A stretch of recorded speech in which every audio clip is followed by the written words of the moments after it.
트럭이나 모는 주제에 남의 집안을 캐고 다녀? 붉은 와인이 제 얼굴을 덮쳤습니다. 예비 사돈이라는 여자가 방금 저한테 와인을 끼얹은 겁니다. 트럭 운전사 주제에 어디서 행패냐고 소리를 지르면서요. 딸의 상견례 자리에서 저는 고물시계를 찬 가난한 노인 취급을 받았습니다. 하지만 그들은 몰랐습니다. 이 낡은 점퍼 안주머니에 든 전화기 하나로 수천억 원이 움직인다는 사실을요. 저는 얼굴에서 와인이 뚝뚝 떨어지는 채로 천천히 전화기를 꺼내 들었습니다. 사연 시작 전 구독과 좋아요를 눌러주시면 그곳에 축복이 가득하시기를 바라겠습니다. 제 이름은 강동석입니다. 올해 68살이 됐어요. 국내 최대 물류기업 대강로지스의 창업주이자 회장이죠. 하지만 저를 처음 보는 사람들은 10중 8구 그 사실을 모릅니다. 새벽마다 낡은 트럭을 몰고 물류센터를 누비는 제 모습을 보면 누구나 은퇴한 택배 기사쯤으로 생각하거든요. 저는 그게 좋습니다. 회장이라는 타이틀이 붙는 순간 사람들이 달라지니까요. 진짜 모습을 감추고 가짜 웃음을 보여주죠. 저는 그런 게 싫었습니다. 트럭 한 대로 시작해서 이 자리까지 올라온 사람인데 어찌 현장을 잊겠습니까? 새벽 4시에 눈이 떠졌습니다. 알람을 맞춰둔 적이 없는데 40년 넘게 몸에 박힌 습관이었죠. 침대에서 일어나 창밖을 바라보았습니다. 아직 해가 뜨려면 한참 멀었어요. 200평짜리 대저택 전체가 고요한 어둠에 잠겨 있었습니다. 이 넓은 집에 저 혼자 덩그러니 있으니 적막함이 온몸을 짓눌렀어요.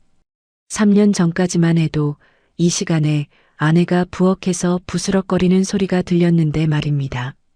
맨발로 복도를 걸었습니다.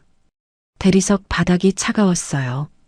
발끝부터 한기가 올라왔지만 개의치 않았습니다. 거실 한쪽에 마련해둔 작은 제단 앞에 멈춰 섰습니다. 영정사진 속에서 아내가 여전히 따뜻하게 웃고 있었어요. 3년 전 폐암으로 떠난 제 평생 반려자였습니다. 사진을 볼 때마다 가슴 한구석이 뻐근하게 저려왔어요. 냉장고에서 생수병을 꺼내 작은 유리잔에 따랐습니다. 영정 앞에 물 한 잔을 올리고 두 손을 공손히 모았습니다. 여보, 오늘은 무릎이 좀 시리네요. 당신 없는 새벽은 3년이 지났는데도 아직 익숙해지질 않아. 입 밖으로 나온 말이 텅 빈 거실에 공허하게 울렸습니다. 대답은 없었지만 괜찮았어요. 이렇게라도 말을 걸어야 하루를 시작할 힘이 났으니까요. 부엌으로 향했습니다. 가정부 방 여사가 전날 밤 정성껏 차려둔 조찬이 냉장고 안에 가지런히 놓여 있었어요. 전복죽에 각종 나물 반찬까지 어느 호텔 뷔페에 부럽지 않은 상차림이었습니다. 하지만 손이 가지 않았어요. 대신 냉장고 맨 구석칸에서 묵은지 통을 꺼냈습니다. 갈색으로 푹 삭은 김치였죠. 전기밥솥에서 찬밥 한 공기를 퍼담고 찬물을 부었습니다. 묵은지를 송송 썰어 넣고 숟가락으로 밥을 말았어요. 후루룩 소리를 내며 찬밥을 입에 넣는 순간 코끝이 찡해졌습니다. 40년 전 트럭 한 대 굴리던 시절이 떠올랐거든요. 그때 아내가 새벽마다 싸주던 도시락이 바로 이 찬밥과 김치였습니다. 그땐 배가 고파서 먹었고 지금은 그리워서 먹습니다. 맛은 똑같은데 옆자리가 비어 있으니 목구멍으로 넘어가는 느낌이 전혀 달랐어요. 식사를 마치고 2층 드레스룸으로 올라갔습니다. 문을 열자 이태리제 맞춤 정장들이 줄지어 걸려 있었어요. 수천만 원짜리 옷들이었지만 눈길도 주지 않았습니다.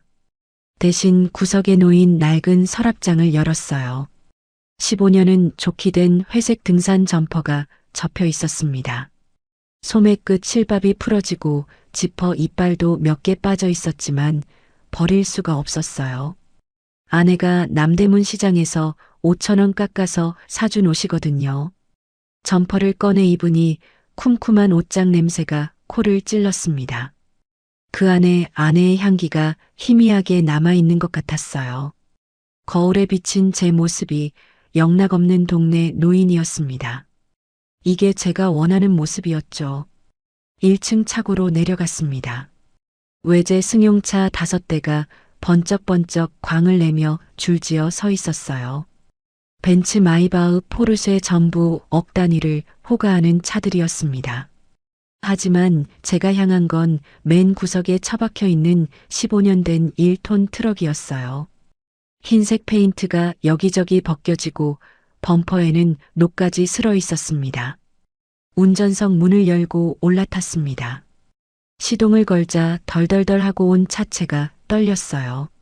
매연 냄새가 환풍구로 새어 들어왔지만 저는 오히려 마음이 놓였습니다. 이 트럭이 저의 시작이었거든요.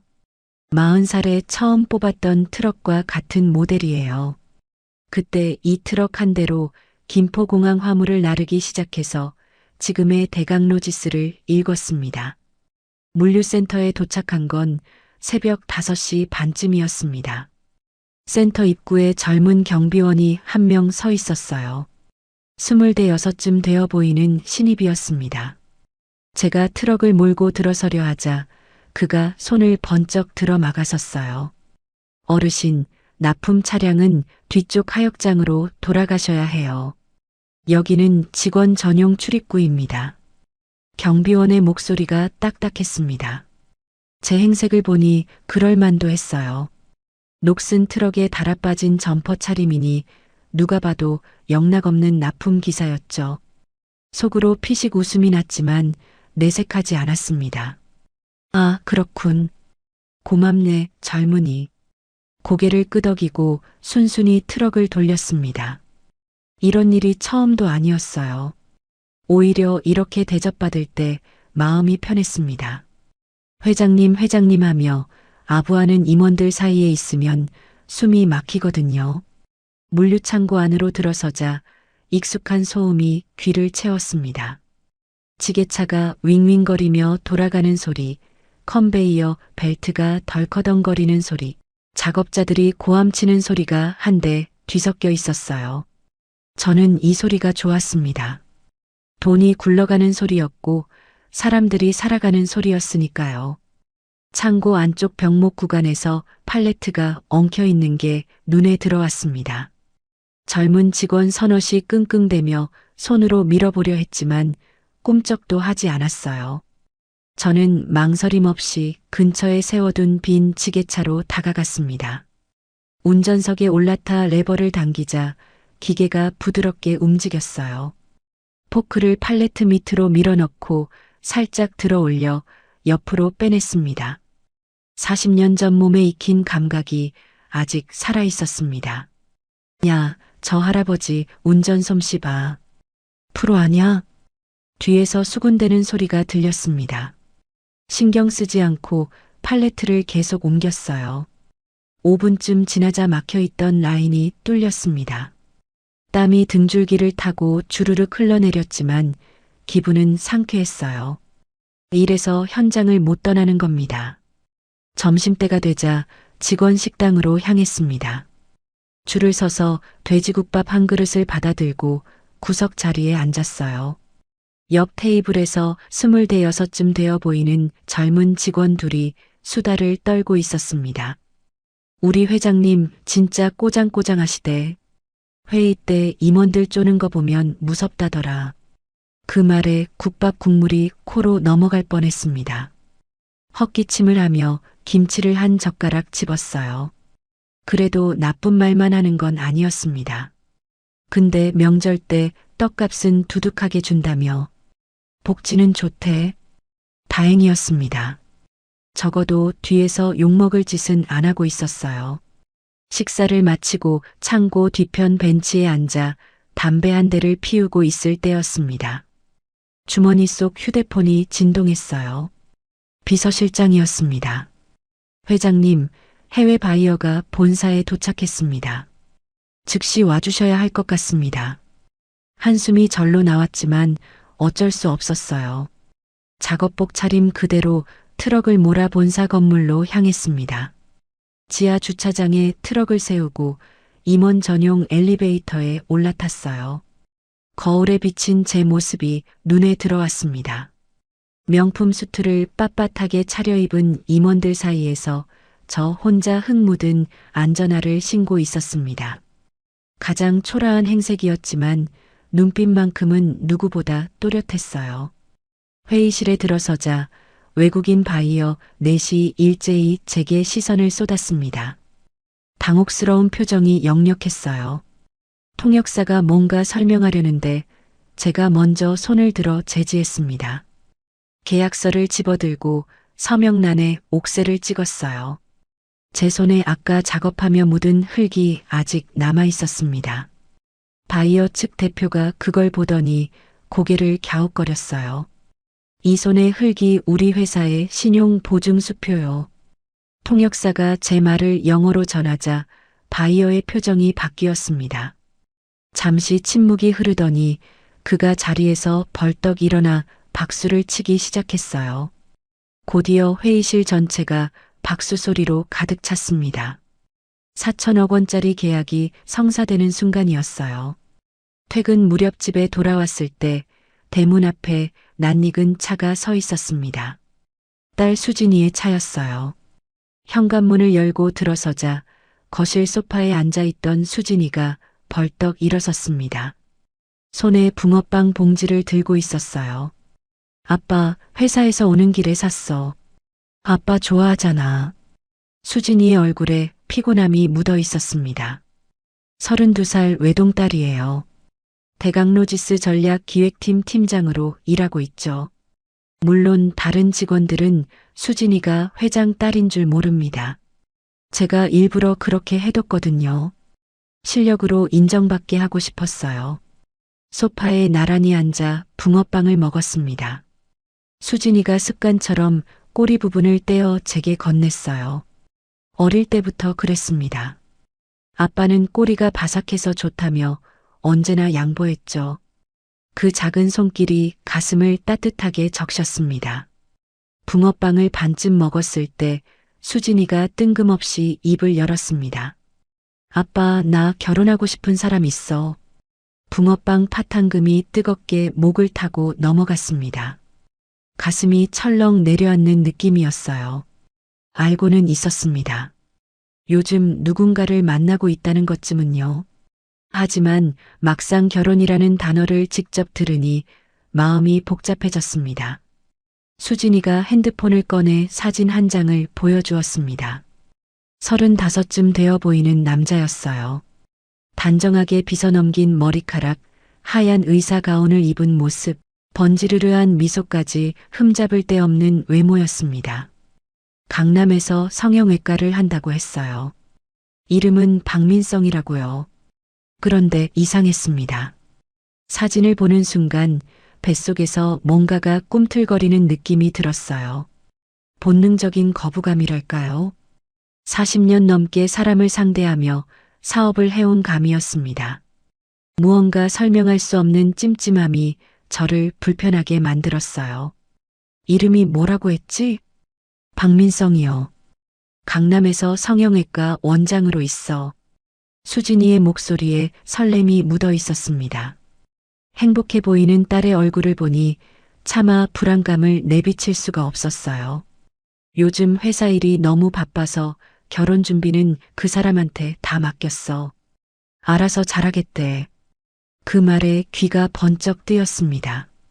결혼 준비를 상대방에게 전부 맡긴다고요. 보통 일이 아니었어요. 너무 바빠서 사람을 제대로 보지 못하는 건 아닐까 하는 걱정이 물밀듯 밀려왔습니다. 수진이가 돌아간 후 저는 다시 아내의 영정 앞에 섰습니다. 창밖으로 초승달이 떠 있었어요. 여보, 수진이가 너무 바빠서 사람 볼 눈이 흐려진 건 아닐까? 당신이 남긴 유언 있잖아. 돈 말고 사람 냄새 나는 놈한테 보내라고 했잖아. 내가 어떻게 해야 할까? 대답 없는 사진을 한참 바라보았습니다. 가슴이 무거웠어요. 다음 날 아침 비서실장을 집무실로 불렀습니다. 서랍에서 10년도 더 된 이지 피처폰을 꺼냈어요.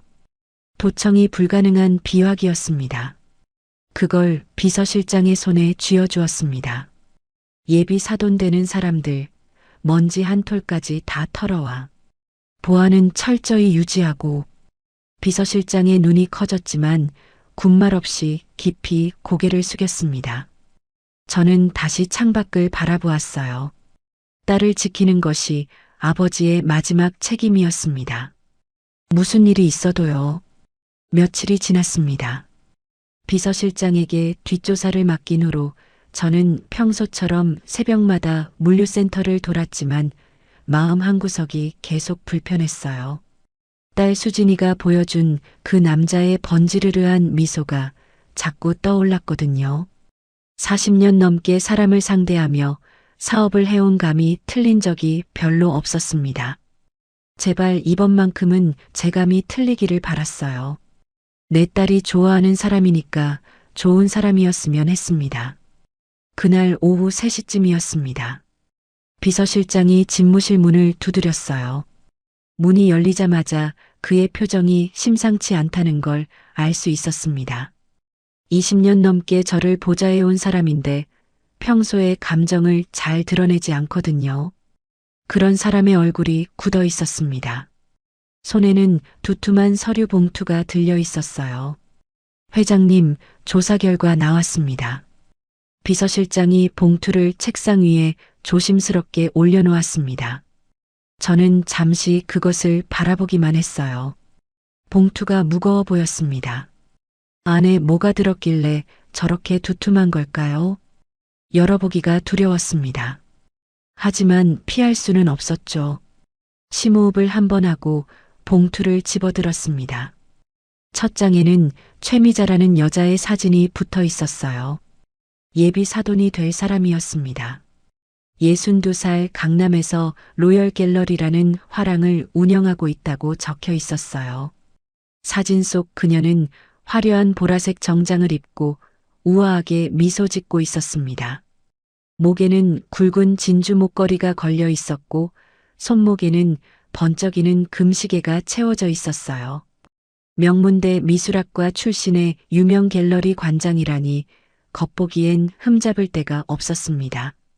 그런데 다음 장을 넘기는 순간 눈앞이 캄캄해졌습니다. 빨간 줄이 여기저기 그어진 서류들이 쏟아져 나왔거든요. 학력 위조 의혹이라는 글자가 먼저 눈에 들어왔어요. 졸업 증명서를 대조해 보니 학번과 기록이 맞지 않는다는 내용이었습니다. 그 아래로는 더 충격적인 내용들이 이어졌어요. 갤러리 법인 카드로 개인 명품 쇼핑 3억 원어치, 직원 임금 3개월치 체불, 거래처 대금 6개월 연체. 한 장 한 장 넘길 때마다 속이 뒤틀렸습니다. 예비 사위 박민성의 자료는 더 심각했어요. 강남 성형외과 개원 비용 20억 전액 은행 대출, 의료사고, 무마 합의금 3억, 간호사들에게 상습 폭언 및 갑질, 익명 의료인 커뮤니티에 올라온 제보 글들의 캡처본이 빼곡했습니다. 한 간호사가 쓴 글이 특히 눈에 박혔어요. 박 원장한테 커피가 미지근하다고 얼굴에 뿌림 당했습니다. 병원 복도에서요. 다른 환자들 보는 앞에서요. 너무 창피해서 그 길로 퇴사했습니다. 읽는 것만으로도 손이 부들부들 떨렸습니다. 이런 인간이 내 딸의 남편이 된다고요. 하지만 가장 결정적인 건 마지막 장에 있었습니다. 최미자가 누군가와 통화한 내용을 녹취한 요약본이었어요. 상대방은 사채업자로 추정됐습니다. 통화 일시는 지난주 화요일 밤 11시. 저는 그 내용을 또박또박 읽어내려갔습니다. 걱정하지 마세요. 곧 물류 재벌집 외동딸이 우리 민성이랑 결혼해요. 그 애가 완전히 콩깍지가 씌어서 눈에 뭐가 보이지를 않아요. 결혼하고 나면 시어머니 말이라면 뭐든 들을 거예요. 빚 갚는 줄도 모르고 사인할 거라고요. 서류를 쥔 손에 힘이 들어갔습니다. 종이가 구겨지는 소리가 조용한 집무실에 울렸어요. 분노가 가슴 밑바닥에서 부글부글 끓어올랐습니다. 내 딸을 빚 갚는 도구로 쓰겠다고요. 감히 누구 딸을요? 이를 악물었습니다. 어금니가 삐걱거리는 소리가 났어요. 그 순간 수진이의 얼굴이 떠올랐습니다. 며칠 전 저녁에 붕어빵 꼬리를 떼어주며 행복하게 웃던 모습이요. 아빠, 그 사람 진짜 착해. 나 믿어줘. 그 말이 귓가에 맴돌았습니다. 서류를 구기려던 손이 멈췄어요. 화를 낸다고 해결될 일이 아니었습니다. 당장 딸한테 달려가서 이 서류를 보여주고 싶었지만 그럴 수 없었어요. 사랑에 빠진 사람은 귀가 닫히는 법이니까요. 직접 눈으로 보여줘야 했습니다. 그 전에 제가 먼저 확인해야 했어요. 다음 날 아침 저는 옷장에서 가장 낡은 등산복을 꺼내 입었습니다. 색이 바랜 카키색 바지에 주머니가 여러 개 달린 조끼를 걸쳤어요. 모자까지 눌렀으니 거울 속 제 모습은 영락없는 동네 경로당 노인이었습니다. 강동석, 오늘은 탐정 노릇 좀 해야겠구나. 혼잣말을 하며 낡은 트럭 대신 지하철을 탔습니다. 트럭을 몰고 가면 혹시 누가 알아볼까 봐서였어요. 최미자가 운영한다는 로열 갤러리는 강남역 근처 고급 빌딩 1층에 있었습니다. 건물 외관부터 번지르르 했어요. 대리석으로 마감한 로비에 화려한 조명이 쏟아지고 있었습니다. 갤러리 통유리창 너머로 커다란 유화 작품들이 보였어요. 언뜻 보기에도 억 단위는 하겠다 싶은 그림들이었습니다. 입구에 다가서자 26쯤 되어 보이는 여직원이 저를 위아래로 훑어보았습니다. 등산복에 다른 운동화 차림을 보더니 그녀의 눈빛이 싸늘하게 식었어요. 어르신, 여기는 무료 전시관 아니에요. 커피숍은 2층이고요. 나가주시겠어요? 문전박대였습니다. 예상은 했지만 막상 당하니 기분이 묘했어요. 내가 지금 저 그림들 전부 사고도 남을 돈이 있는데 말이죠. 하지만 내색하지 않았습니다. 고개를 끄덕이며 순순히 물러났어요. 건물 옆 골목에 있는 작은 카페로 들어갔습니다. 창가 자리에 앉으니 갤러리 안이 훤히 들여다 보였어요. 아메리카노 한 잔을 시켜놓고 2시간쯤 지켜보았습니다. 그 사이에 놀라운 광경을 목격했어요. 최미자가 아까 저를 내쫓았던 그 여직원을 사무실로 불러들이더니 문을 닫았습니다. 유리병 너머로 그녀가 뭔가 소리를 버럭 지르는 게 보였어요. 얼굴이 불그락 변하더니 갑자기 여직원의 정강이를 세게 걷어찼습니다. 젊은 여직원이 비틀거리며 다리를 부여잡았어요. 아파서 쪼그리고 앉는 모습이 유리창 너머로 선명하게 보였습니다. 최미자는 그런 직원을 내려다보며 손가락질을 해대고 있었어요. 주먹이 저절로 쥐어졌습니다. 커피잔을 드는 손이 떨렸어요. 저런 인간이 내 딸의 시어머니가 된다고요. 속이 부글부글 끓어올랐지만 참았습니다. 아직 더 봐야 했어요. 오후 4시쯤 검은색 외제차 한 대가 갤러리 앞에 멈춰 섰습니다. 차에서 내린 사람은 박민성이었어요. 수진이가 보여준 사진 속 그 남자였습니다. 하얀 셔츠에 금태 안경, 단정하게 빗어넘긴 머리. 겉보기엔 젊고 성공한 의사였지만 제 눈에는 기름기가 좔좔 흐르는 미꾸라지처럼 보였어요. 박민성이 갤러리 안으로 들어가자 최미자가 화난 얼굴로 달려나왔습니다. 아까 직원한테 보여준 흉악한 모습은 온데간데 없었어요. 아들 뺨을 어루만지며 애지중지하는 표정이었습니다.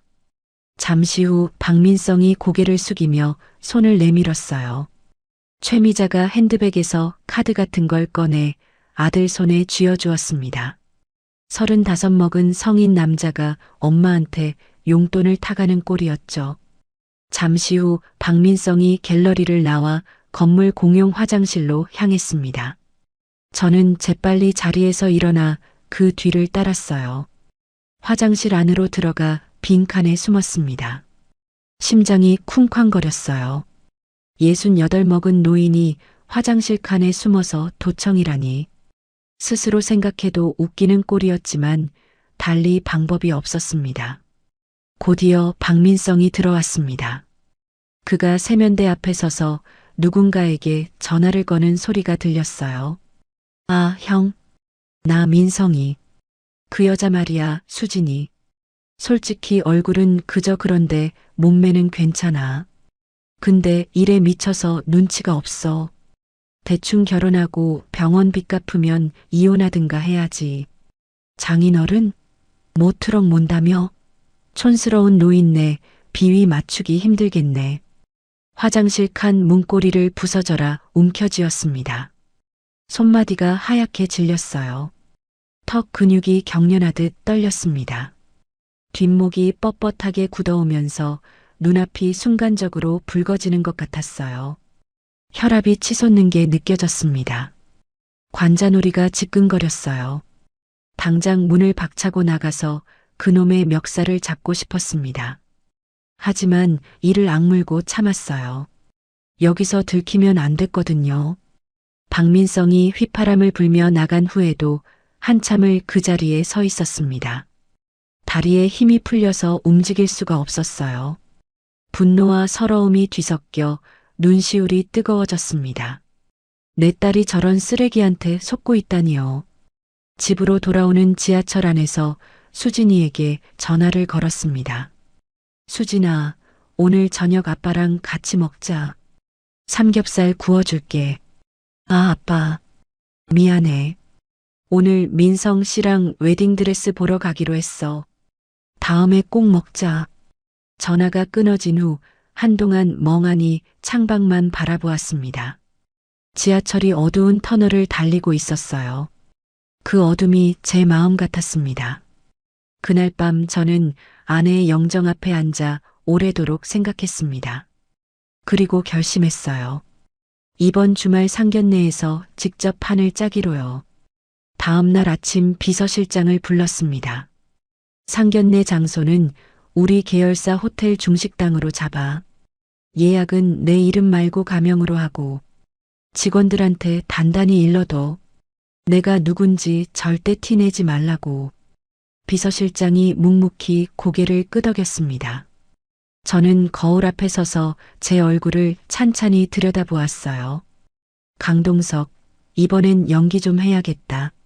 아주 돈 없고 지질이 궁상맞은 시골 늙은이로 말이야. 딸을 지키기 위해서라면 뭐든 할 수 있었습니다. 복수가 아니었어요. 보호였습니다. 아내가 남긴 유언을 지키는 것이었어요. 영정 사진 속 아내에게 말했습니다. 여보, 나 잘하고 있는 거 맞지? 수진이 눈을 뜨게 해줘야 해. 그래야 저 못된 것들한테 안 당하잖아. 조금만 기다려. 내가 꼭 우리 딸 지켜줄게. 창밖으로 새벽빛이 밝아오고 있었습니다.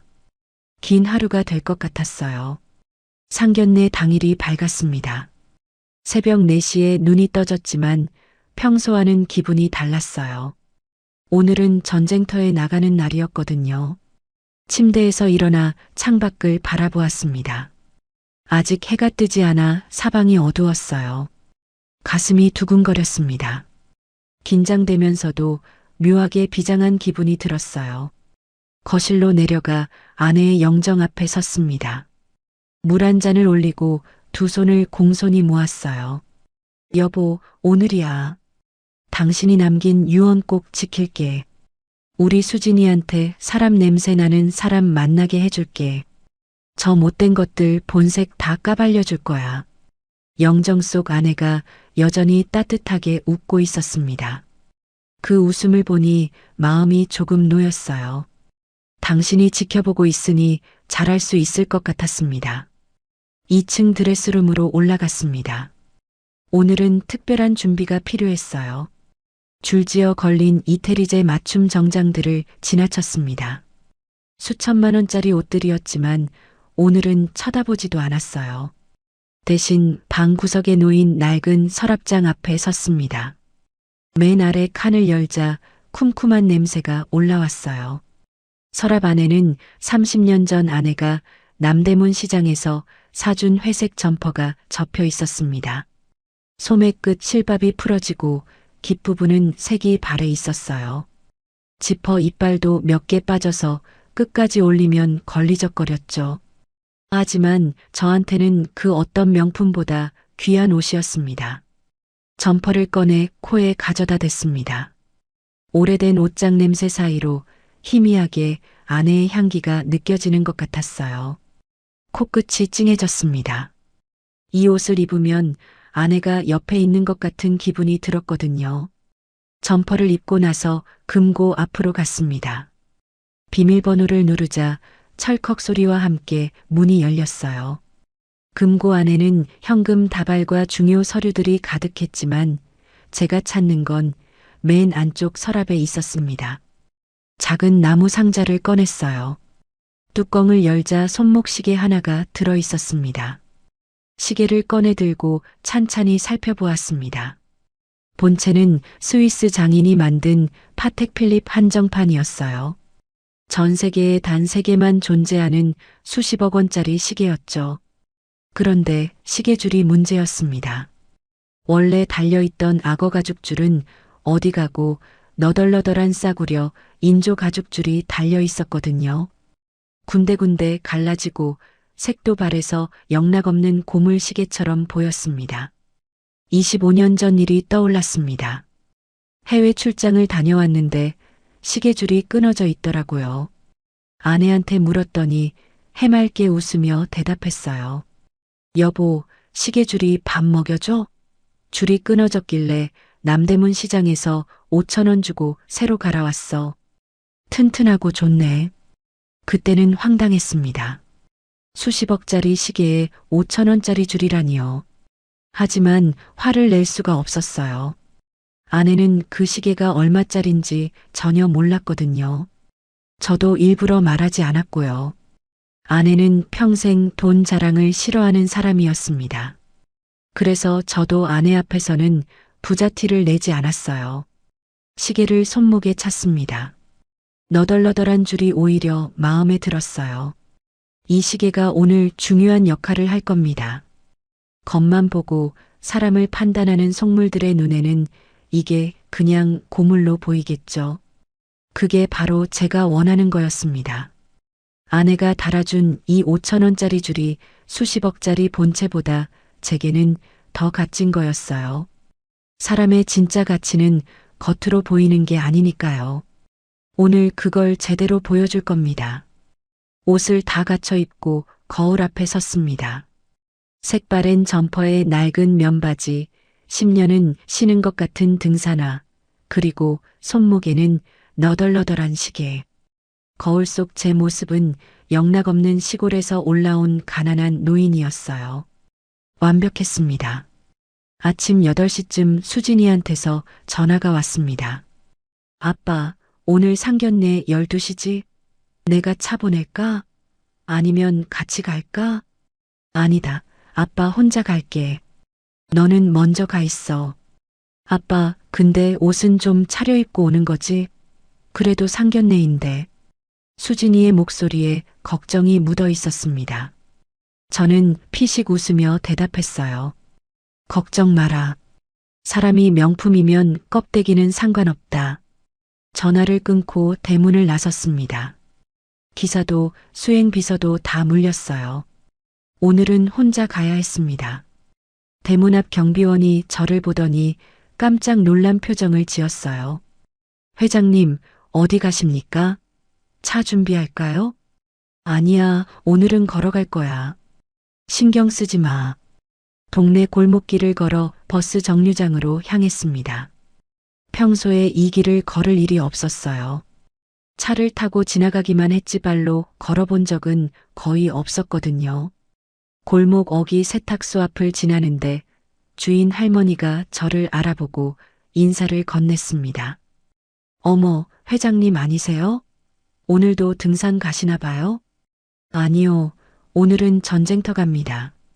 할머니가 무슨 소린가 싶은 표정을 지었지만 저는 그냥 지나쳤어요. 버스 정류장에 도착했습니다. 회색 철제 벤치에 앉아 버스를 기다렸어요.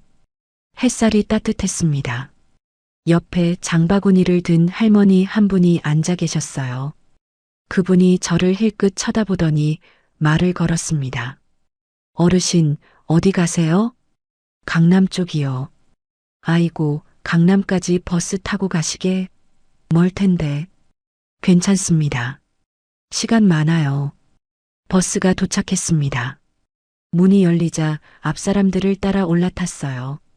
교통카드를 단말기에 찍었는데 삐소리와 함께 잔액이 부족합니다라는 음성이 울렸습니다. 순간 당황했어요. 평소에 대중교통을 타지 않으니 카드 잔액을 확인할 생각을 못했거든요.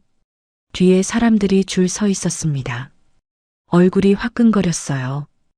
호주머니를 뒤적거려 꼬깃꼬깃 접힌 1,000원짜리 지폐 2장을 찾아냈습니다. 요금통에 넣고 거스름돈을 받았어요. 동전이 쨍그랑 소리를 내며 손바닥에 떨어졌습니다. 오래간만에 느껴보는 감촉이었어요. 맨 뒷좌석 경로석에 앉았습니다. 옆자리에 장바구니를 든 할머니가 앉아 계셨어요. 버스가 덜컹거리며 출발했습니다.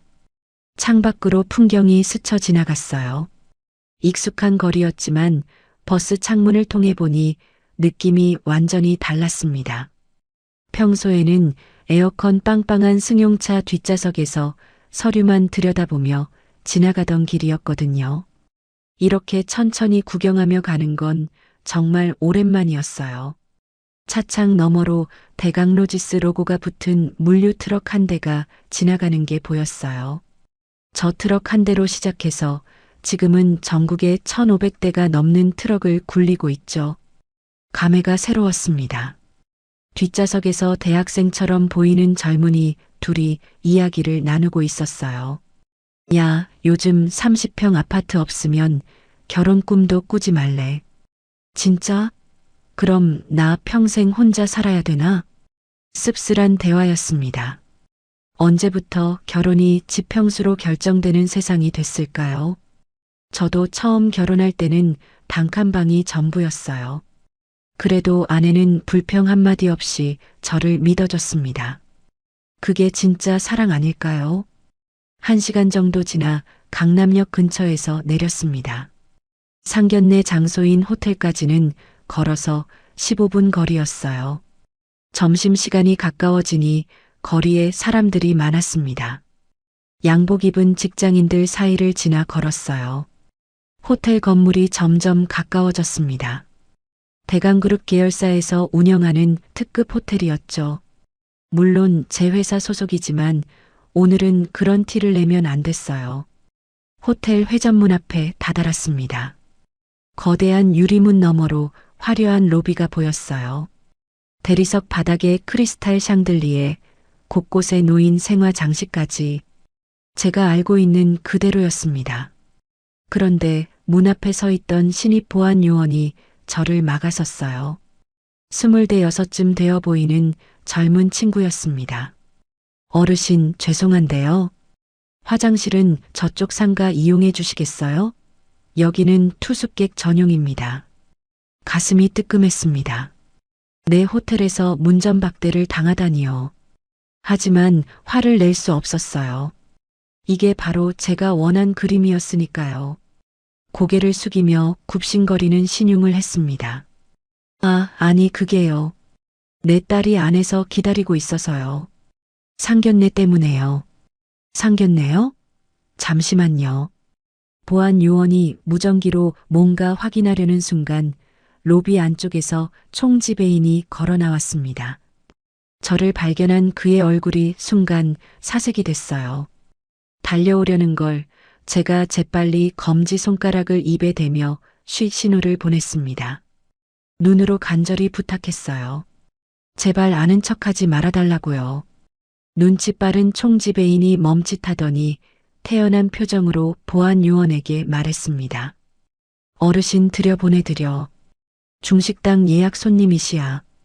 보안 요원이 어리둥절한 표정으로 비켜섰습니다. 저는 고개를 숙이며 쪼르르 안으로 들어갔어요. 연기가 제법 그럴듯했죠. 로비를 가로질러 중식당 금룡 앞에 도착했습니다. 입구에서 수진이가 초조한 표정으로 서성거리고 있었어요.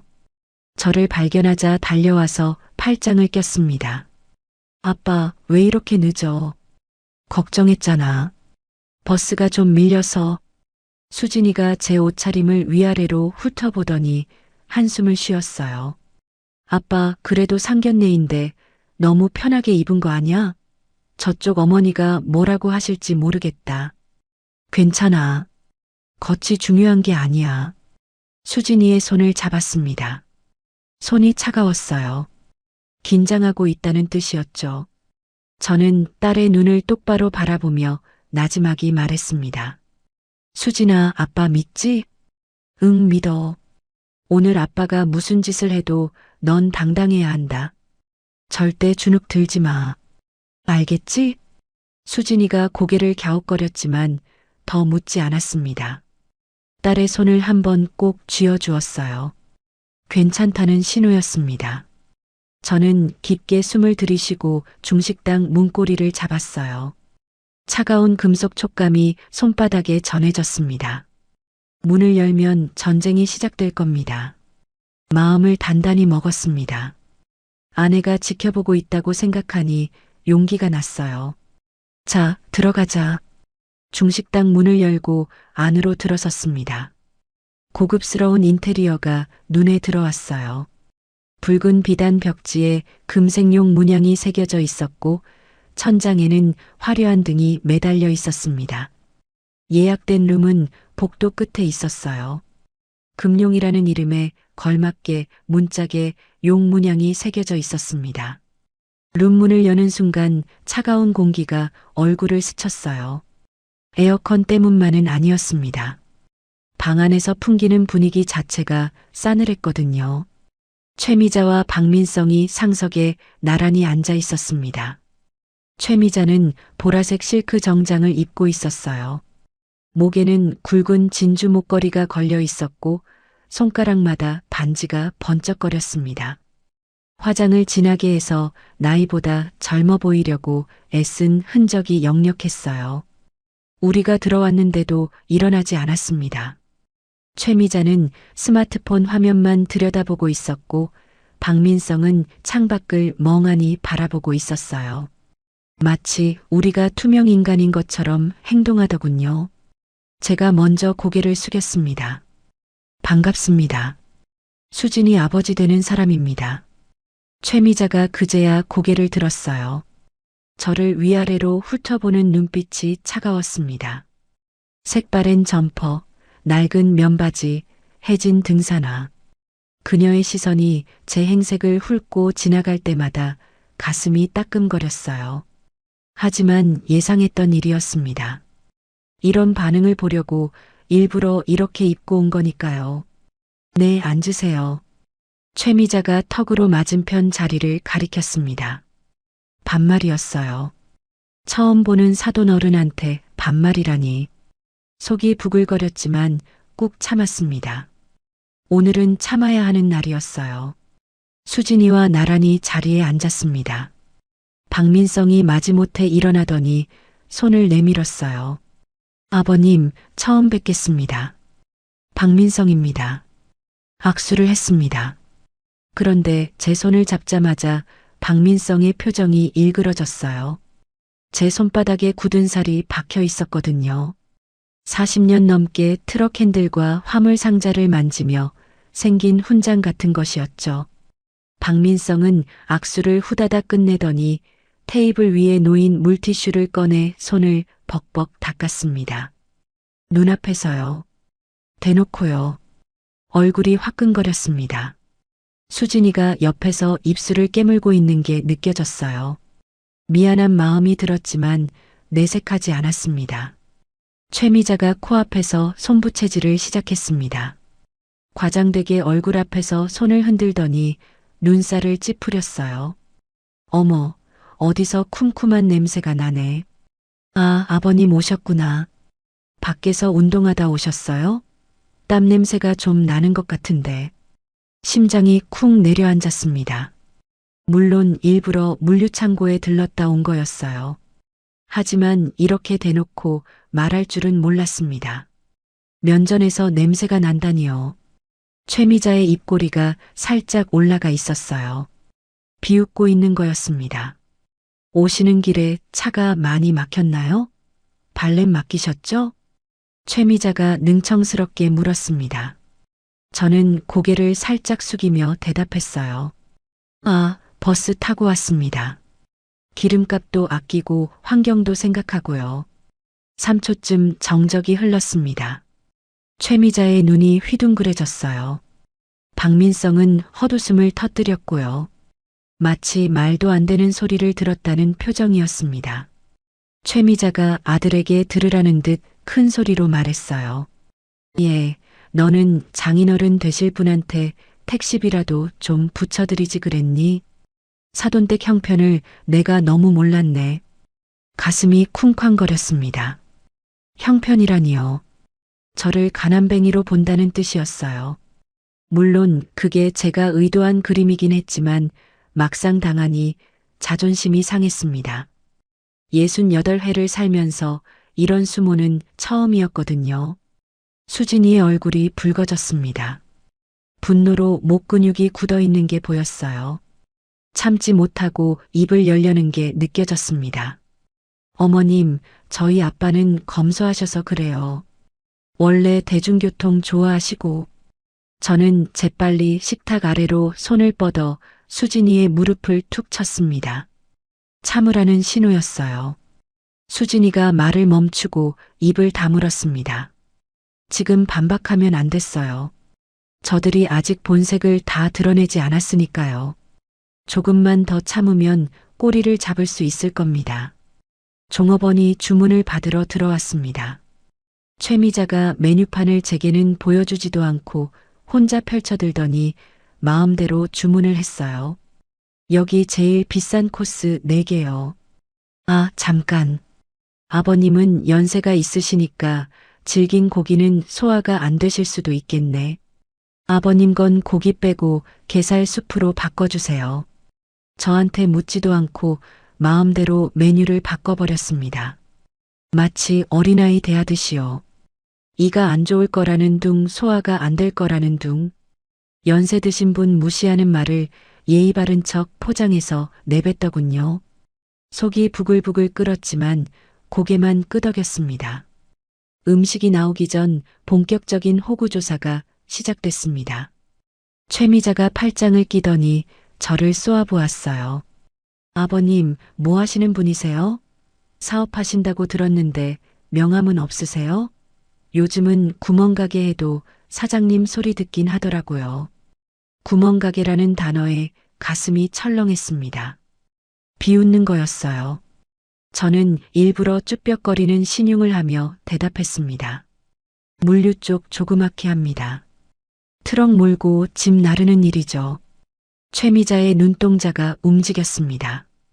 그럼 그렇지 택배 기사구나 하는 표정이 스쳐 지나갔어요. 입꼬리가 비틀어지더니 콧방귀를 뀌었습니다. 박민성이 옆에서 거들었어요. 아버님, 수진 씨 일하시는 거 힘들지 않으세요? 아버님 연세에 트럭 모시면 힘드실 텐데.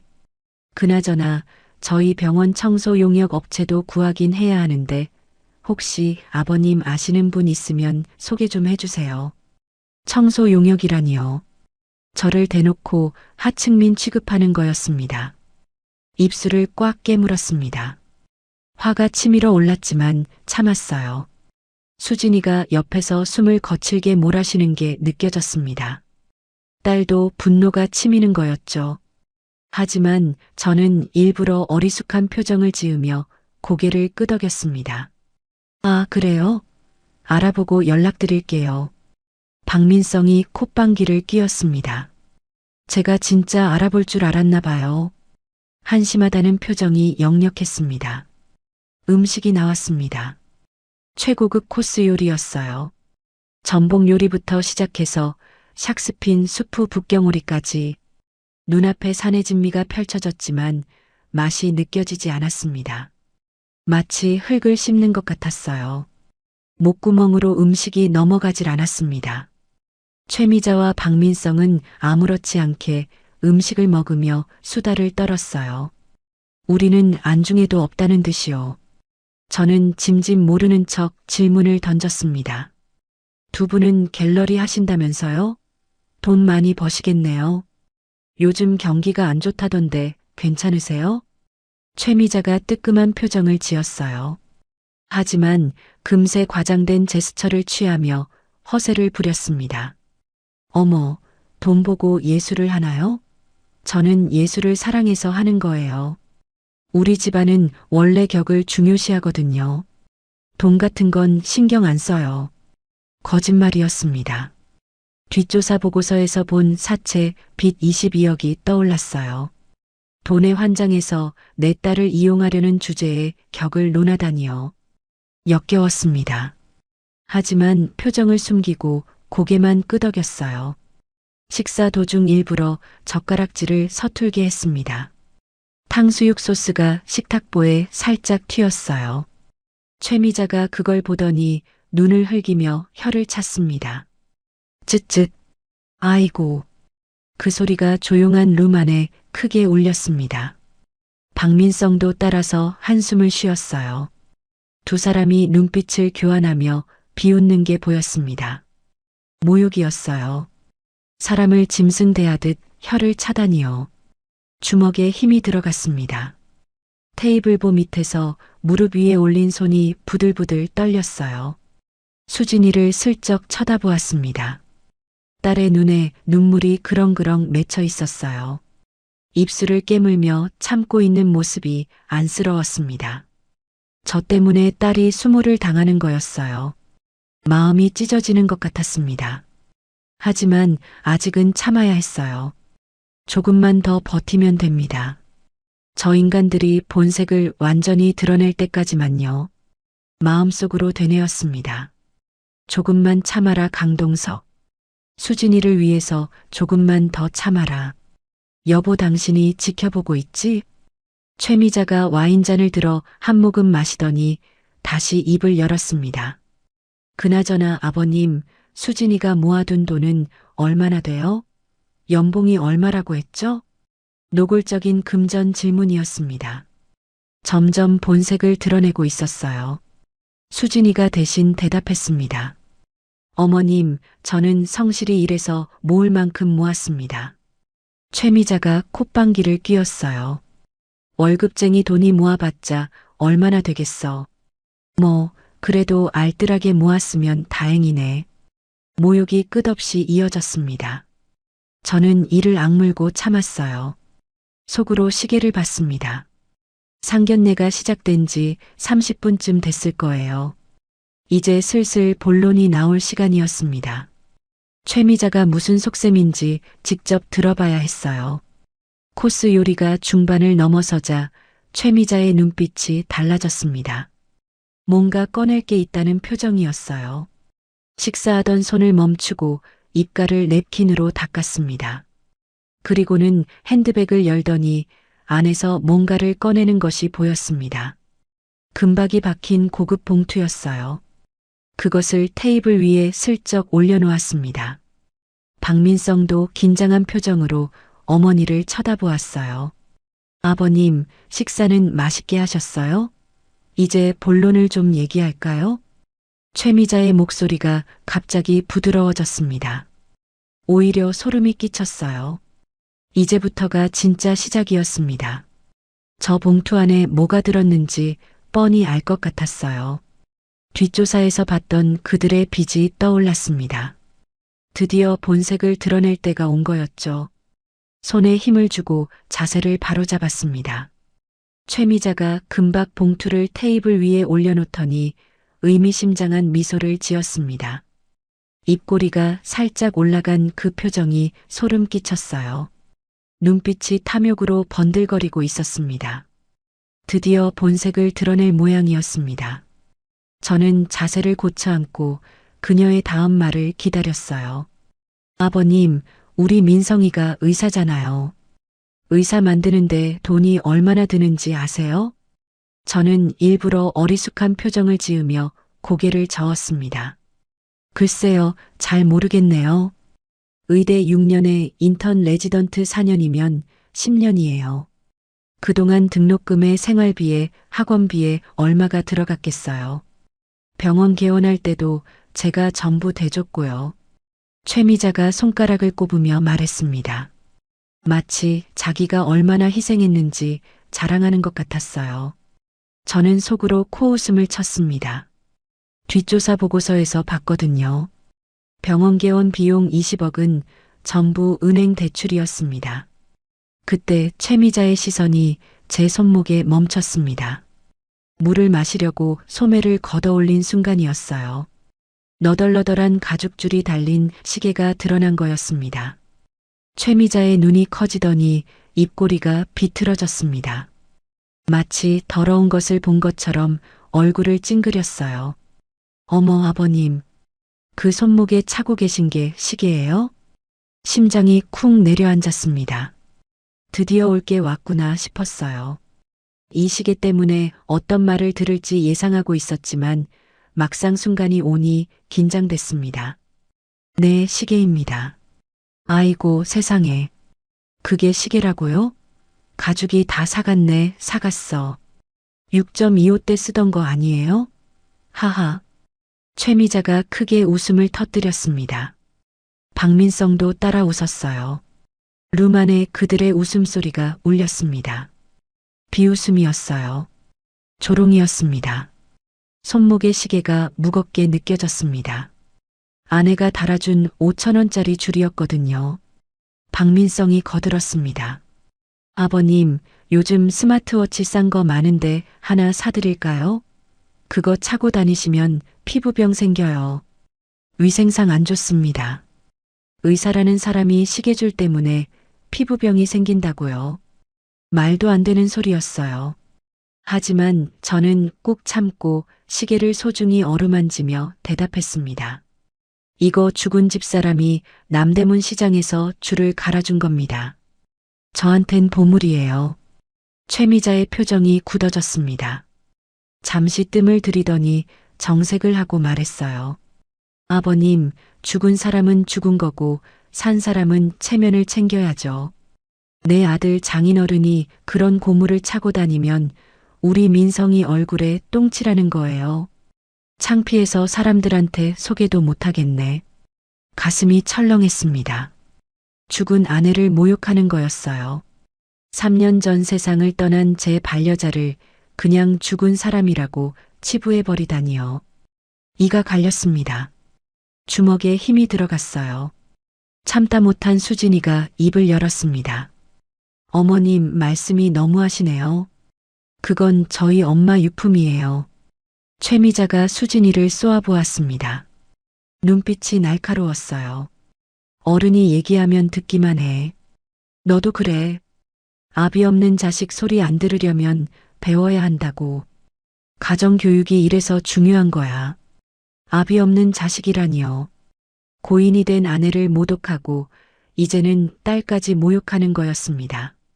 속에서 불이 났어요. 식도가 타들어가는 것 같았습니다. 뜨거운 덩어리가 가슴에서 목구멍까지 치밀어 올랐어요. 테이블보 밑에서 허벅지를 꼬집었습니다. 아프지만 참아야 했어요. 여기서 폭발하면 안 됐거든요. 최미자가 제 손목의 시계를 뺏듯이 가져갔습니다. 손목을 거칠게 잡아 끌더니 시계를 풀어버렸어요. 저항하지 않았습니다. 일부러 순순히 내어주었어요. 최미자가 시계를 들고 이리저리 돌려보았습니다. 코를 킁킁거리며 냄새까지 맡더군요. 역겨운 표정을 지었습니다. 아무리 봐도 고물이네. 시장에서 1,000원이면 살 것 같은데. 이런 건 줘도 안 가져요. 냄새나게. 그러더니 시계를 테이블 위에 툭 던져버렸습니다. 시계가 접시에 부딪혀 챙하고 날카로운 소리를 냈어요. 심장이 덜컥 내려앉았습니다. 아내의 손때가 묻은 시계였거든요. 30년 전 아내가 직접 줄을 갈아 끼워준 시계요. 급히 시계를 집어들고 유리면을 확인했습니다. 다행히 금이 가지는 않았어요. 하지만 가슴은 이미 산산이 찢어지고 있었습니다. 손가락이 떨렸어요. 최미자가 화제를 돌렸습니다. 본론으로 들어가려는 거였어요. 그건 그렇고 수진이 연봉이 얼마나 돼요? 모아둔 돈은 있고?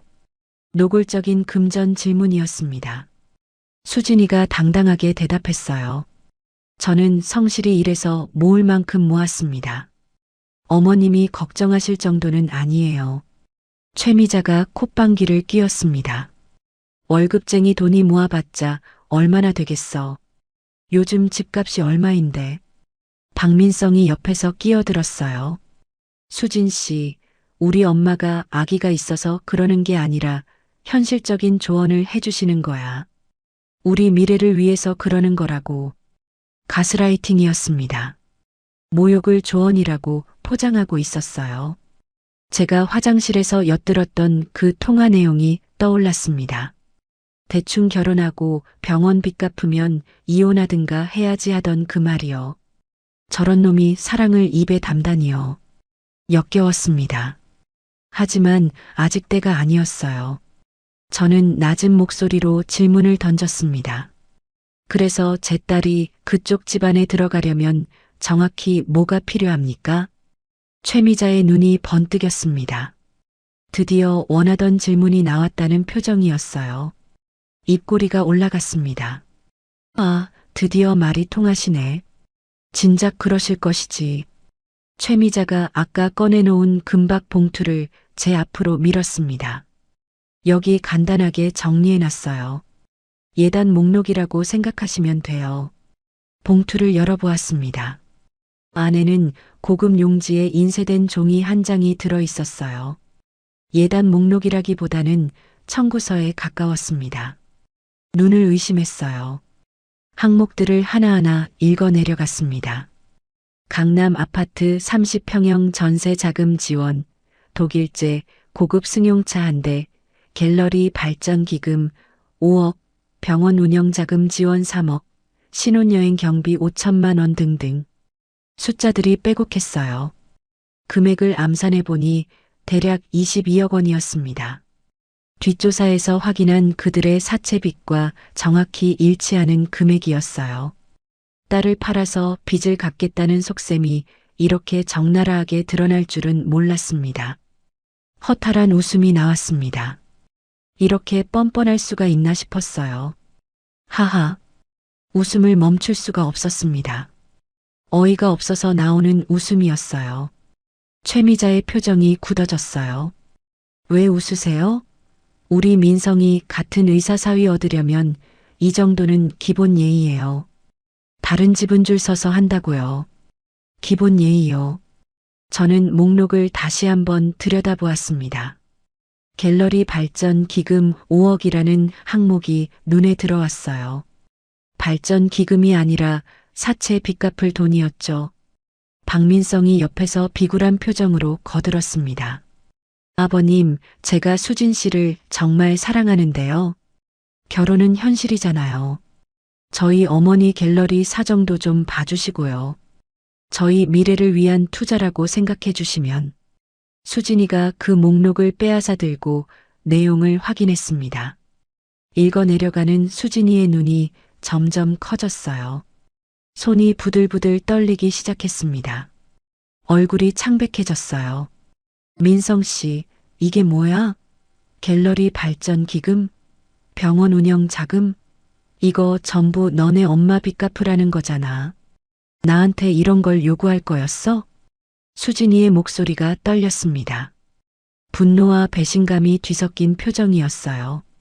눈에 눈물이 그렁그렁 맺혔습니다. 드디어 눈이 뜨이기 시작한 거였습니다. 사랑한다고 믿었던 남자의 실체를 깨달은 거예요. 최미자가 버럭 소리를 질렀어요. 말버릇 좀 봐라. 어른한테 너네 엄마가 뭐야? 사랑? 사랑이 밥 먹여주냐? 내 아버지가 트럭 몰아서 번 푼돈으로는 어림도 없겠지만 대출이라도 받아와야지. 그게 며느리 도리야. 며느리 도리가 시어머니 빚을 갚아주는 거라고요. 기가 막혔습니다. 이 정도면 충분했어요. 더 이상 참을 필요가 없었습니다. 저는 차분하게 입을 열었습니다. 자네 갤러리 사채 빚이 정확히 22억이지? 그거 막으려고 내 딸을 파는 건가? 최미자의 얼굴이 사색이 됐습니다. 동공이 흔들렸어요. 자신의 비밀을 들킨 거였죠. 뭐라고요? 아니, 남의 뒷조사를 했어요? 천박하게. 어디서 헛소문을 듣고 와서 행패야. 목소리가 갈라졌습니다. 당황한 거였어요. 하지만 곧 적반하장으로 나왔습니다. 테이블을 탕탕 치며 소리를 질렀어요. 룸 밖에서 직원들이 웅성거리는 소리가 들렸습니다. 수진이가 자리에서 벌떡 일어났습니다. 의자가 뒤로 밀리며 끼익 소리를 냈어요. 아빠 가자. 나 이 결혼 안 해. 이런 사람들인 줄 몰랐어. 딸의 눈에서 눈물이 흘러내렸습니다. 배신감에 찬 눈물이었어요. 가슴이 아팠습니다. 하지만 동시에 안도감도 들었어요. 드디어 눈을 뜬 거였거든요. 저런 인간들에게 속아서 평생을 망칠 뻔했는데 이제야 진실을 본 겁니다. 박민성이 당황해서 수진이의 팔을 잡았어요. 수진 씨, 잠깐만. 이건 오해야. 내가 설명할게. 수진이가 차갑게 뿌리쳤습니다. 손 치워. 설명? 이 목록이 오해라고? 최미자의 얼굴이 일그러졌습니다. 분노로 시뻘개진 얼굴이 흉측해 보였어요. 계획이 틀어지자 이성을 잃은 거였습니다. 그녀가 갑자기 테이블 위에 와인잔을 집어들었어요. 붉은 액체가 출렁거렸습니다. 불길한 예감이 스쳤습니다. 저 와인이 어디로 향할지 뻔했어요. 몸을 피하지 않았습니다. 최미자가 와인잔을 움켜쥔 채 부들부들 떨고 있었습니다. 손등에 핏줄이 붉어져 나왔어요. 붉은 와인이 잔 안에서 출렁거렸습니다. 분노로 이성을 잃은 게 분명했어요. 눈이 충혈되어 있었고 입술이 파르르 떨리고 있었습니다. 저는 피하지 않았어요. 오히려 그녀를 똑바로 바라보았습니다. 어떻게 나오나 지켜볼 생각이었죠. 아버님이라고 불러줬더니 어디서 행패야. 트럭이나 몰던 주제에 남의 집안 사정을 캐고 다녀. 내가 뭔데? 최미자의 목소리가 갈라졌습니다. 히스테리에 가까웠어요. 계획이 완전히 틀어지자 감정 조절이 안 되는 모양이었습니다. 박민성이 옆에서 안절부절 못하고 있었어요. 어머니를 말리지도 못하고 그렇다고 수진이 편을 들지도 못하는 찌질한 모습이었습니다. 35 먹은 남자가 엄마 눈치만 보고 있었어요. 엄마, 일단 진정해. 사람들이 듣겠어. 닥쳐. 내가 뭘 알아. 내가 평생 빚에 쪼들리며 너 키웠는데 이게 뭐 하는 짓이야. 최미자가 아들에게까지 소리를 질렀습니다. 박민성이 움찔하며 뒤로 물러났어요. 마마보이의 한계가 여실히 드러나는 순간이었습니다. 저런 남자가 내 딸의 남편이 될 뻔했다니 소름이 끼쳤어요. 수진이가 차갑게 말했습니다. 민성 씨, 넌 이제 아무 말도 하지 마. 지금까지 나한테 한 말 다 거짓말이었잖아. 사랑한다고 했잖아. 평생 행복하게 해주겠다고 했잖아. 수진 씨, 그건 진심이었어. 우리 엄마가 좀 과격하게 말씀하신 거지 나는. 그만해. 수진이가 소리쳤습니다. 딸의 목소리가 이렇게 날카로운 건 처음 들었어요. 30두에 살면서 한 번도 본 적 없는 모습이었습니다. 내가 화장실에서 친구랑 통화하면서 뭐라고 했는지 알아? 대충 결혼하고 빚 갚으면 이혼하든가 하겠대. 장인은 촌스러운 노인네라고 했대. 박민성의 얼굴이 사색이 됐습니다. 동공이 흔들렸어요. 어떻게 알았냐는 표정이었습니다. 저도 놀랐어요. 수진이가 그걸 알고 있었다니요. 아마 제가 뒷조사를 시키면서 그 내용도 전달받았나 봅니다. 영리한 딸이었어요. 그건 농담이었어. 친구들끼리 허세 부린 거지 진심이 아니었다고. 박민성이 변명을 늘어놓았습니다. 목소리가 떨리고 있었어요. 거짓말쟁이의 전형적인 모습이었습니다. 수진이는 더 이상 듣지 않았어요. 손을 번쩍 들어 올렸습니다. 박민성의 뺨을 때리려는 거였어요.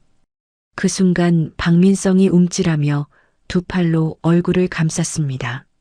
35 먹은 성인 남자가 여자 손찌검이 무서워서 방어 자세를 취하다니요. 무릎까지 살짝 구부리며 뒤로 물러나는 모습이 처량했어요. 비겁함의 극치였습니다. 강남에서 성형외과를 운영하는 의사라는 사람이 이 꼴이라니요. 수진이의 손이 허공에서 멈췄어요. 때리지 않았습니다. 아마 저런 꼴을 보고 너무 한심해서 때릴 가치도 없다고 느꼈겠죠. 한심해. 진짜 한심해. 수진이가 손을 내리며 중얼거렸습니다. 그 말 한마디가 어떤 욕보다 더 날카로웠어요. 박민성의 얼굴이 불그락푸르락해졌습니다. 최미자가 다시 끼어들었어요. 야, 이 건방진년아. 우리 민성이한테 뭐라는 거야? 네가 뭔데 손찌검까지 하려고 해. 년이라고요? 어머님, 아니 최미자 씨. 지금 저한테 년이라고 했어요? 수진이의 목소리가 더 차가워졌습니다. 존칭도 떼버렸어요. 더 이상 예비 시어머니로 대접할 생각이 없다는 뜻이었죠. 그래, 년이라고 했다. 시집도 안 왔으면서 시어머니한테 대드는 게 년이지 뭐야. 아비 없이 자라서 버릇이 그 모양이구나. 아비 없이라는 말이 또 나왔습니다. 가슴에 비수가 꽂히는 느낌이었어요. 제가 옆에 버젓이 앉아 있는데 아비 없다니요. 돌아가신 아내를 또다시 모욕하는 거였습니다. 저는 자리에서 천천히 일어났습니다. 더 이상 앉아서 당할 필요가 없었어요. 충분히 지켜봤고 충분히 참았습니다. 자네 그 입 다물지 못하겠나? 낮지만 단호한 목소리였습니다. 평소에 쓰지 않는 어조였어요. 회사에서 중대한 결정을 내릴 때나 쓰는 목소리였습니다. 최미자가 순간 움찔했어요. 하지만 곧 다시 도끼 어린 눈으로 저를 노려보았습니다. 뭐야, 이 영감탱이가. 자기 딸이 버릇없이 구는 건 안 보여? 가정교육을 그따위로 시켜놨으니 남편 복도 없지. 남편 복이라. 저는 쓰게 웃었습니다. 아내 생각이 났어요. 3년 전 폐암으로 떠난 제 평생 반려자요. 마지막 순간까지 제 손을 잡고 미안하다고 했던 사람입니다. 미안할 게 뭐가 있어요. 당신이 없었으면 저도 없었는데. 가난했지만 행복했던 시절, 트럭 한 대로 시작해 함께 일군 지금의 모든 것들이 떠올랐습니다. 비 오는 날 같이 짐을 나르던 기억, 찬밥에 김치로 끼니를 때우던 기억, 첫 사억을 지었을 때 감격의 눈물을 흘리던 기억. 그 모든 게 아내와 함께였어요. 내 아내는 세상에서 가장 좋은 사람이었어. 당신 같은 천박한 인간이 입에 담을 이름이 아니야. 목소리가 살짝 떨렸습니다. 감정이 올라온 거였어요. 하지만 참았습니다.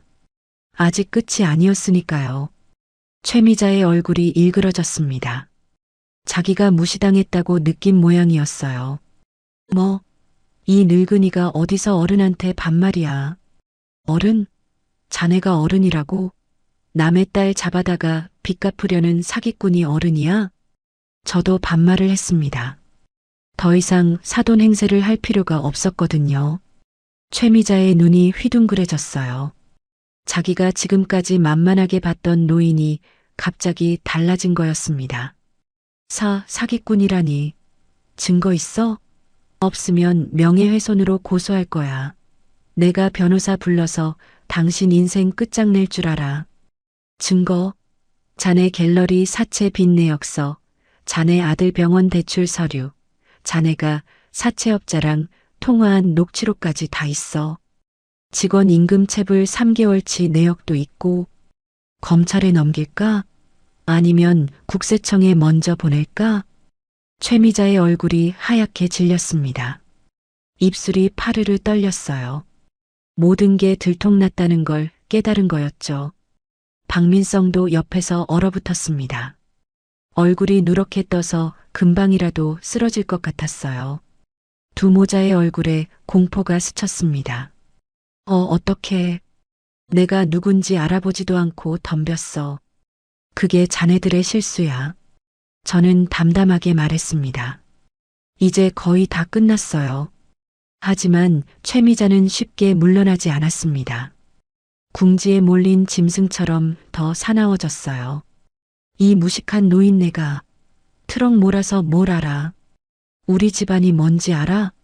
감히 누구한테 협박이야. 최미자가 손에 들고 있던 와인잔을 높이 치켜들었습니다. 붉은 와인이 출렁거렸어요. 크리스탈 잔에 담긴 비싼 와인이었을 겁니다. 저는 피하지 않았습니다. 피할 생각도 없었어요. 오히려 눈을 부릅뜨고 최미자를 바라보았습니다. 이것 먹어. 이 무식한 영감탱이. 최미자가 와인을 제 얼굴에 끼얹었습니다.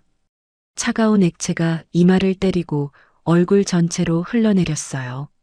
눈으로, 코로, 입으로 와인이 스며들었습니다. 눈이 따가웠어요. 하지만 눈을 감지 않았습니다. 비릿하면서도 떫은 맛이 혀끝에 닿았어요. 붉은 와인이 낡은 회색 점퍼를 적시며 가슴팍까지 흘러내렸습니다. 아내가 30년 전 남대문 시장에서 사준 그 점퍼가 순식간에 붉게 물들었어요. 마치 피를 뒤집어 쓴 것처럼 보였을 겁니다. 수진이가 비명을 질렀습니다. 아빠. 딸이 달려와서 제 얼굴을 닦아주려고 했어요. 하지만 저는 손을 저어 말렸습니다. 수진이가 테이블 위에 물병을 집어들었어요. 최미자에게 던지려는 거였습니다. 눈에 불이 켜져 있었어요. 평소에 차분한 딸이 아니었습니다. 저는 손을 들어 제지했어요. 수진아, 괜찮다. 나도. 아빠가 알아서 할게. 목소리가 차분했습니다. 오히려 속이 후련했어요. 이제 더 이상 참을 필요가 없었거든요. 최미자가 스스로 선을 넘었습니다. 돌이킬 수 없는 선을요. 얼굴에서 와인이 뚝뚝 떨어졌습니다. 저는 젖은 얼굴을 닦지 않았어요. 그 상태로 최미자를 똑바로 바라보았습니다. 눈빛이 차가워졌을 겁니다. 40년 넘게 사업을 하며 수많은 협상과 대결에서 닦아온 눈빛이요. 수천억 원이 오가는 계약 테이블에서도 상대를 굴복시켰던 그 눈빛이었습니다.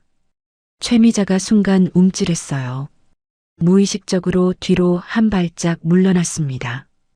방금까지의 기세는 온데간데 없었어요. 품속에 손을 넣었습니다. 안주머니에서 오래된 물건이 손에 잡혔어요. 10년도 더 된 이 집 피처폰이었습니다. 도청이 불가능한 비화기요. 겉은 낡고 볼품없어 보이지만 이 전화기 하나로 수천억 원이 오가는 지시가 내려갑니다. 이 순간을 위해 준비해 둔 거였죠. 피처폰을 꺼내 단축키 하나를 눌렀습니다. 신호음이 2번 울리고 상대방이 받았어요. 김전무 나야. 지금 즉시 실행해. 짧게 지시를 내리고 전화를 끊었습니다. 최미자와 박민성이 어리둥절한 표정으로 저를 쳐다보았어요. 와인을 뒤집어 쓴 노인이 갑자기 전화를 걸어 뭔가를 실행하라고 하니 당황스러웠겠죠. 뭘 실행하라는 거야? 뭔 짓이야? 최미자의 목소리가 떨렸습니다. 자신감이 사라지고 불안감이 스며드는 음성이었어요. 저는 대답 대신 다시 전화기를 들었습니다. 다른 번호를 눌렀어요. 박지배인 나야. 3번 룸으로 와. 보안팀 데리고. 즉시. 전화를 끊자 1분도 지나지 않아 룸문이 벌컥 열렸습니다. 검은 정장을 입은 남자들이 줄줄이 들어왔어요.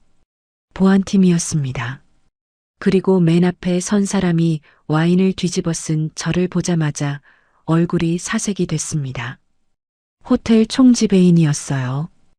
호텔 총지배인이 룸 안으로 들어서자마자 저를 발견했습니다. 와인을 뒤집어 쓴 제 모습을 보더니 얼굴이 하얗게 질렸어요. 눈이 휘둥그레지고 입이 벌어졌습니다. 다리가 풀린 듯 휘청거리더니 허둥지둥 달려왔어요. 그 뒤로 검은 정장을 입은 보안팀원 4명이 따라 들어왔습니다. 회장님, 이게 대체 무슨 일이십니까? 괜찮으십니까? 누가 이런 짓을... 총지배인이 허리를 90도로 꺾으며 소리쳤습니다. 목소리가 떨리고 있었어요. 주머니에서 최고급 실크 손수건을 꺼내 제 얼굴을 닦아주려고 했어요. 손이 바들바들 떨렸습니다. 보안팀원들도 일제히 허리를 숙였습니다. 긴장한 표정들이었어요. 회장님이라는 단어가 룸 안에 울려 퍼졌습니다. 최미자와 박민성의 얼굴이 순간 얼어붙었어요. 방금 뭐라고 했지 하는 표정이었습니다. 최미자의 입이 벌어졌다 닫혔다를 반복했어요. 말이 나오지 않는 모양이었습니다. 회장님이라고요? 뭔 소리야? 이 사람 트럭 몬다면서. 최미자의 목소리가 갈라졌습니다. 믿을 수 없다는 표정이었어요. 박민성도 멍하니 서 있었습니다. 얼굴이 누렇게 떠서 혼이 빠진 사람 같았어요. 저는 와인이 묻은 얼굴로 싸늘하게 웃었습니다. 입꼬리를 살짝 올렸어요. 그래, 트럭 몰지. 전국에 1,500대쯤 굴리나. 이 호텔도 내 트럭으로 실어 나른 돈으로 샀고 저 바닥도 내 트럭이 다졌어. 자네가 밟고 있는 이 땅 전부가 내 거야. 대강로지스라고 들어봤나? 그 회사가 내 회사야. 대강로지스라는 이름에 최미자의 눈이 더 커졌습니다. 누구나 아는 이름이었으니까요. 뉴스에서도 자주 나오고 증시에서도 우량주로 꼽히는 회사였어요. 최미자의 무릎이 풀리는 게 보였습니다. 휘청거리더니 테이블을 붙잡았어요. 얼굴이 사색이 됐습니다. 방금까지 트럭 운전사라고 무시하던 사람이 이 호텔의 주인이었다는 사실을 깨달은 거였죠. 입술이 파르르 떨렸습니다. 네, 대강그룹 회장님이. 설마. 박민성이 중얼거렸습니다. 목소리가 떨리고 있었어요. 대강그룹이라는 이름을 모를 리 없었을 겁니다. 국내 최대 물류기업이니까요. 물류뿐 아니라 호텔, 유통, 건설까지 손대지 않은 분야가 없었어요. 연 매출 수조 원에 달하는 대기업의 회장이 바로 저였습니다. 그때 최미자의 핸드폰이 울렸습니다. 벨소리가 요란하게 울리는데도 받지 못하고 멍하니 서 있었어요. 저는 턱짓으로 받으라고 했습니다. 받아봐. 좋은 소식일 거야. 최미자가 떨리는 손으로 전화를 받았습니다. 스피커폰으로 들리는 건 아니었지만 상대방의 다급한 목소리가 새어나왔어요. 관장님, 큰일 났어요. 덩치 큰 남자들이 갤러리에 들이닥쳤어요. 문을 잠그고 그림 다 떼어가고 있어요. 채권자들이 차용증 들고 와서 압류한다고 해요. 최미자의 얼굴이 일그러졌습니다. 전화기를 쥔 손이 부들부들 떨렸어요. 뭐라고? 지금 뭐라고 했어? 사채업자들이에요. 원금 즉시 상환하라면서 그림이고 뭐고 다 가져가고 있어요. 어떡해요, 관장님? 전화가 끊어졌습니다. 최미자가 허탈하게 핸드폰을 떨어뜨렸어요.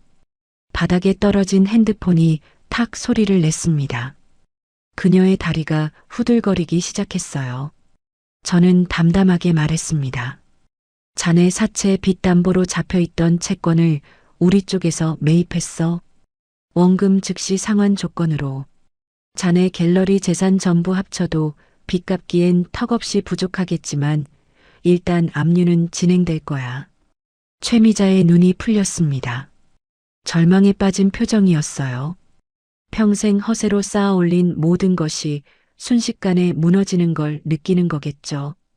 그때 박민성의 핸드폰도 울렸습니다. 그가 떨리는 손으로 전화를 받았어요. 여보세요? 전화기 너머로 중후한 남자 목소리가 들렸습니다. 대학병원 이사장의 목소리였어요. 제 30년 지기 친구이기도 했죠. 박 선생, 나 이사장이야. 자네 오늘부로 병원 그만둬. 자네가 건드린 분이 우리 병원 의료기기 물류 전체를 담당하는 분이야. 내일부터 출근하지 마. 전화가 끊어졌습니다. 박민성의 얼굴이 백지장처럼 하얘졌어요. 핸드폰을 쥔 손이 축 늘어졌습니다. 아니. 병원이. 내 병원이. 박민성이 중얼거렸습니다. 하지만 그 병원은 처음부터 그의 것이 아니었어요. 은행 대출로 개원한 거였고 이미 적자에 허덕이고 있었죠. 이제 봉직의 자리마저 잃은 겁니다. 최미자가 갑자기 제 앞에 무릎을 꿇었습니다. 털썩 주저앉으며 제 바짓가랑이를 붙잡았어요. 낡은 면바지에 그녀의 매니큐어 칠한 손톱이 닿았습니다. 눈물과 콧물이 뒤범벅이 된 얼굴이었어요. 진한 화장이 번져서 처참한 꼴이었습니다. 회장님, 제가 눈이 삐었습니다. 제가 정신이 나갔었어요.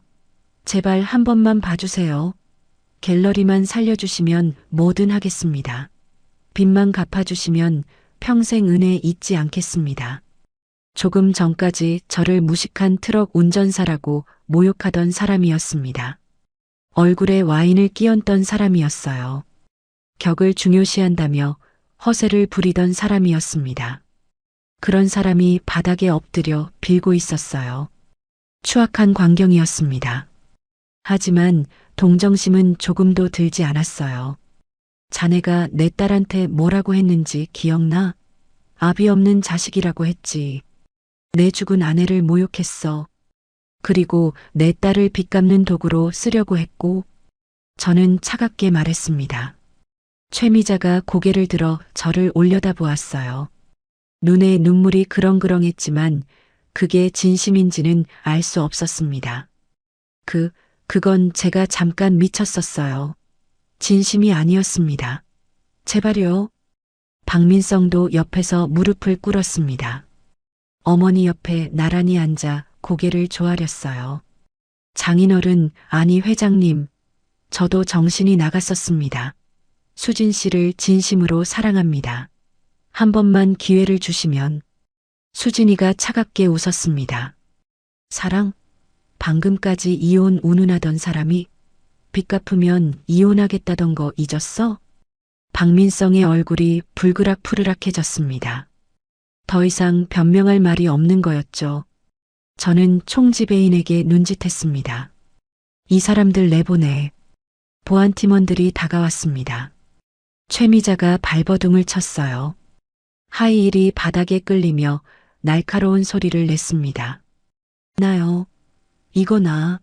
내가 누군지 알아? 나 갤러리 관장이야. 손대지 마. 하지만 아무도 그녀의 말을 듣지 않았습니다. 두 모자가 보안팀원들에게 양쪽 팔을 붙잡혀 질질 끌려나갔어요. 박민성은 저항도 못하고 축 늘어져 있었습니다. 복도 끝까지 그들의 비명소리가 울려 퍼졌어요. 제발요. 한 번만요. 회장님, 살려주세요. 소리가 점점 멀어졌습니다. 엘리베이터 쪽에서 마지막 비명이 들리더니 문이 닫히자 룸 안이 조용해졌어요. 마치 폭풍이 지나간 것처럼 고요했습니다. 긴장이 풀리자 온몸에서 힘이 빠지는 게 느껴졌어요. 총지배인이 조심스럽게 다가왔어요. 회장님, 새 옷을 준비하겠습니다. 스위트룸도 바로 준비해 놓을까요? 불편하셨을 텐데. 저는 손을 저었습니다. 아니야, 됐어. 난 내 딸이랑 갈 곳이 있어. 수진이를 돌아보았습니다. 딸의 눈에 눈물이 그렁그렁했어요. 하지만 슬픔의 눈물이 아니라 안도의 눈물 같았습니다. 긴장이 풀리니까 눈물이 나온 거겠죠. 아빠, 가자, 수진아. 배고프지? 아빠가 맛있는 거 사줄게. 저는 와인 얼룩이 묻은 점퍼를 그대로 입고 일어섰습니다. 아내가 사준 이 점퍼가 이제 붉게 물들었지만 버릴 생각은 없었어요. 오히려 훈장 같았습니다. 수진이가 제 팔짱을 꼈습니다. 딸의 체온이 따뜻하게 전해졌어요. 오늘 하루 많이 놀랐을 텐데 의젓하게 버텨줘서 고마웠습니다. 룸을 나서 복도를 걸었습니다. 호텔 직원들이 줄지어 서서 90도로 허리를 숙여 인사했어요. 저는 고개만 가볍게 끄덕이고 지나쳤습니다. 로비를 지나 정문으로 향했어요. 발걸음이 가벼웠습니다. 호텔 밖으로 나오자 시원한 저녁 바람이 불어왔습니다. 해가 뉘엿뉘엿 넘어가고 있었어요. 하늘이 주황빛으로 물들어 있었습니다. 가슴속에 있던 무거운 돌덩이가 굴러 떨어진 기분이었어요. 수진이가 제 얼굴을 보더니 피식 웃었어요. 어깨가 들썩거렸습니다. 아빠 얼굴이 왜 그래? 완전 흡혈귀 같아. 공포 영화에 나올 것 같아. 저도 딸을 보며 웃었습니다. 거울을 본 건 아니지만 얼마나 우스꽝스러운 꼴인지 짐작이 갔어요. 너는 눈 화장 다 번졌다. 너도 귀신 같아. 두 사람이 마주보며 빵 터졌어요. 긴장이 풀리니까 웃음이 절로 나왔습니다. 한참을 웃었어요. 배꼽이 빠질 것 같았습니다. 눈물이 날 정도로 웃었어요. 지나가던 사람들이 이상한 눈으로 쳐다봤지만 상관없었습니다. 오늘 하루 정말 긴 하루였거든요. 아빠, 우리 어디 가? 순대국밥 먹으러 가자. 아빠 단골집 있어. 20년 넘게 다닌 곳이야. 수진이가 고개를 끄덕였습니다. 우리는 어깨를 나란히 하고 걸었어요. 호텔 뒤편 골목으로 들어섰습니다. 화려한 네온사인들 사이로 허름한 24시간 순대국밥집 간판이 보였어요. 페인트가 벗겨지고 글씨도 희미해진 낡은 간판이었습니다. 하지만 형광등 불빛이 따뜻하게 새어나오고 있었어요. 가게 문을 열고 들어갔습니다. 국밥 끓는 냄새가 코를 찔렀어요. 구수하고 정겨운 냄새였습니다. 제가 평생 맡아온 그 냄새요. 플라스틱 의자에 앉으니 마음이 편해졌습니다. 이게 바로 제가 원하던 저녁이었어요. 딸과 함께 먹는 소박한 국밥 한 그릇. 그 어떤 고급 요리보다 맛있을 거였습니다. 순대국밥집 문을 열자 따뜻한 공기가 얼굴을 감쌌습니다. 국물 끓는 냄새가 코끝을 간지렸어요. 허름한 가게였지만 정겨웠습니다. 플라스틱 의자와 스테인리스 테이블, 벽에 붙은 낡은 메뉴판까지 20년 넘게 변하지 않은 풍경이었어요. 호텔 중식당과는 비교도 안 되는 소박한 공간이었지만 마음이 편해졌습니다. 어서 오세요. 어머, 사장님 아니세요? 오랜만이네. 주인 할머니가 저를 알아보고 반갑게 인사했습니다. 칠순이 넘은 할머니였어요. 허리가 굽고 손등에 검버섯이 피어 있었지만 눈은 여전히 초롱초롱했습니다. 제가 트럭 한 대로 사업을 시작할 때부터 단골이었죠. 그때는 저도 30대 청년이었습니다. 아내와 함께 이 집에서 국밥을 먹으며 사업 계획을 세우곤 했어요. 할머니, 국밥 2그릇이요. 수육도 한 접시 주시고요. 알았어요. 근데 사장님, 옷에 뭐 묻었어요? 피야? 할머니가 제 점퍼를 보며 걱정스러운 표정을 지었습니다. 와인 얼룩이 마르면서 검붉은 색으로 변해 있었거든요. 아, 이거요. 와인이에요. 괜찮습니다. 아이고, 비싼 옷인데. 빨아야겠네. 할머니가 혀를 끌끌 차며 주방으로 들어갔습니다. 저는 수진이와 함께 구석 자리에 앉았어요. 창밖으로 저녁 노을이 보였습니다. 하늘이 붉게 물들어 있었어요. 수진이가 물컵을 만지작거리며 입을 열었습니다. 아빠 미안해. 뭐가? 내가 사람 보는 눈이 없어서 저런 인간한테 속았잖아. 수진이의 목소리가 가라앉아 있었어요. 고개를 숙이고 있어서 표정은 보이지 않았습니다. 하지만 어깨가 살짝 떨리는 게 느껴졌어요. 저는 딸의 손을 잡았습니다. 차가운 손이었어요. 미안할 거 없어. 사람은 누구나 실수해. 중요한 건 깨달았다는 거야. 수진이가 고개를 들었습니다. 눈가가 붉어져 있었어요. 하지만 눈물은 흘리지 않았습니다. 강한 아이였어요. 엄마를 닮았죠. 근데 아빠, 왜 그렇게까지 했어? 그냥 처음부터 회장이라고 밝히면 됐잖아. 왜 굳이 무시당하면서까지? 저는 잠시 말을 멈췄습니다. 창밖을 바라보았어요. 노을이 점점 짙어지고 있었습니다. 엄마 때문이야. 엄마가 돌아가시기 전에 유언을 남겼어. 수진이 시집 보낼 때 꼭 사람을 보라고. 돈 말고 사람을요. 겉모습에 속지 말고 진짜 마음을 보라고. 수진이의 눈이 커졌습니다. 처음 듣는 이야기였을 거예요. 저는 3년 전 그날을 떠올렸습니다. 병실 침대에 누워있던 아내의 모습이요. 산소 호흡기를 끼고 힘겹게 숨을 쉬면서도 마지막까지 딸 걱정을 하던 그 사람. 손을 꼭 잡고 당부하던 목소리가 아직도 귓가에 맴돌았습니다. 엄마가 그랬어. 우리 수진이는 일에만 빠져 살아서 사람 보는 눈이 없을 거라고. 그러니까 아빠가 꼭 확인해 달라고. 돈 보고 접근하는 사람인지 아닌지. 진심으로 수진이를 사랑하는 사람인지. 수진이의 눈에 눈물이 고였습니다. 입술을 꽉 깨물고 있었어요. 그래서 일부러 가난한 척 한 거야? 상대방 본색을 보려고? 응. 진짜 사람인지 가짜 사람인지 구별하는 가장 좋은 방법이거든. 돈이 없어 보이면 본색이 드러나니까. 국밥이 나왔습니다.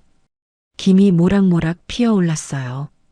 구수한 냄새가 코를 찔렀습니다. 하지만 우리 둘 다 바로 숟가락을 들지 않았어요. 엄마가 그런 말을 남겼구나. 수진이의 목소리가 떨렸습니다. 눈물이 뺨을 타고 흘러내렸어요. 3년 만에 보는 딸의 눈물이었습니다. 장례식 때도 울지 않던 아이였거든요. 수진아, 울어도 돼. 아빠밖에 없으니까. 수진이가 손등으로 눈물을 훔쳤습니다. 하지만 눈물이 계속 흘러나왔어요. 참았던 게 터진 거였죠. 저도 코끝이 찡해졌습니다. 아빠, 나 엄마 보고 싶어. 아빠도. 우리는 한동안 말없이 앉아 있었습니다. 국밥에서 김이 피어오르고 창밖에서는 해가 저물어가고 있었어요. 가게 안에는 우리 둘뿐이었습니다. 조용한 시간이었어요. 저는 주머니에서 시계를 꺼냈습니다. 아까 최미자가 던졌던 그 시계요. 너덜너덜한 가죽줄이 달린 고물 시계. 하지만 제게는 세상에서 가장 소중한 물건이었습니다. 유리면에 손때가 묻어 있었어요. 아내의 손때였죠. 이 시계줄 있잖아. 엄마가 25년 전에 남대문 시장에서 5,000원 주고 갈아 끼운 거야. 그때 우리 형편이 별로 안 좋았거든. 엄마는 시계가 비싼 건지도 몰랐어. 그냥 줄이 끊어졌으니까 싼 걸로 바꾼 거지. 수진이가 시계를 바라보았습니다. 조심스럽게 손가락으로 가죽줄을 만졌어요. 알아. 아빠가 맨날 차고 다니잖아. 근데 그거 진짜 비싼 시계라며? 본체가 수십억짜리라고 들었어. 응. 파텍 필립 한정판이야. 전 세계에 3개밖에 없어. 근데 엄마는 끝까지 몰랐어. 그냥 줄이 끊어졌길래 시장에서 싼 걸로 갈아 끼운 거지. 그게 엄마였어. 수진이가 피식 웃었습니다. 눈물이 마르지 않은 얼굴로 웃는 모습이 아내와 똑같았어요. 눈웃음 짓는 모습, 입꼬리가 올라가는 각도까지. 아내가 살아 돌아온 것 같았습니다. 엄마 진짜 엄마답다. 수십억짜리 시계에 5,000원짜리 줄이라니. 나도 엄마 닮았나 봐. 나도 돈 별로 신경 안 쓰거든. 그래, 넌 엄마 닮았어. 얼굴도 성격도. 그게 아빠는 좋아. 저는 시계를 손목에 다시 찼습니다. 너덜너덜한 줄이 피부에 닿았어요. 거친 촉감이었지만 따뜻하게 느껴졌습니다. 아빠, 나도 엄마처럼 살고 싶어. 돈보다 사람을 보는 사람으로. 그래. 그러렴. 수진이가 국밥 숟가락을 들었습니다. 한 숟가락 떠서 입에 넣었어요. 맛있다. 진짜 맛있어. 그치? 아빠가 20년 넘게 다닌 데야. 호텔 음식보다 이게 100배 맛있어. 우리는 국밥을 먹기 시작했습니다. 뜨끈한 국물이 목구멍을 타고 내려갔어요. 속이 따뜻해졌습니다. 몸도 마음도요. 호텔에서 먹은 사내진미보다 이 국밥 한 그릇이 100배 맛있었습니다. 진짜 음식은 이런 거였어요. 허세 없이 정직한 맛. 수육이 나왔습니다. 할머니가 직접 가져다 주셨어요. 접시에 보쌈 김치까지 곁들여져 있었습니다. 사장님, 서비스예요. 딸이죠? 예쁘게 생겼네. 사모님 젊었을 때랑 똑 닮았어요. 감사합니다, 할머니. 수진이가 수줍게 인사했습니다. 할머니가 아내를 기억하고 계셨어요. 아내도 이 집 단골이었으니까요. 할머니가 웃으며 주방으로 돌아갔어요. 아빠, 할머니가 아빠를 사장님이라고 부르네. 회장님인 줄 모르시나 봐. 여기서는 그냥 트럭 모는 사장님이야. 그게 좋아. 수진이가 고개를 끄덕였습니다. 이해한다는 표정이었어요.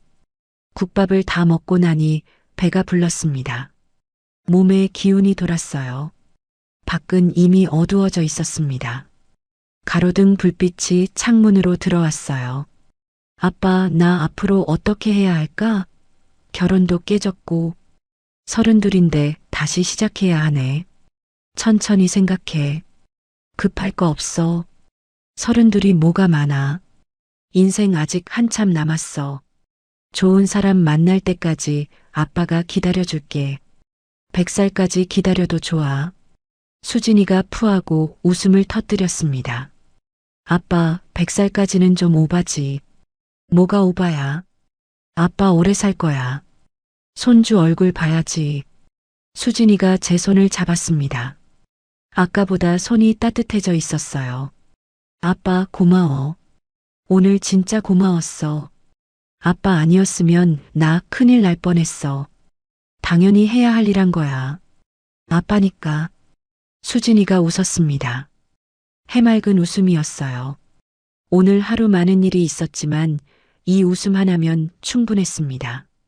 계산을 하고 가게를 나섰습니다. 할머니가 문까지 배웅해 주셨어요. 밤 공기가 서늘했습니다. 하늘에 별이 떠 있었어요.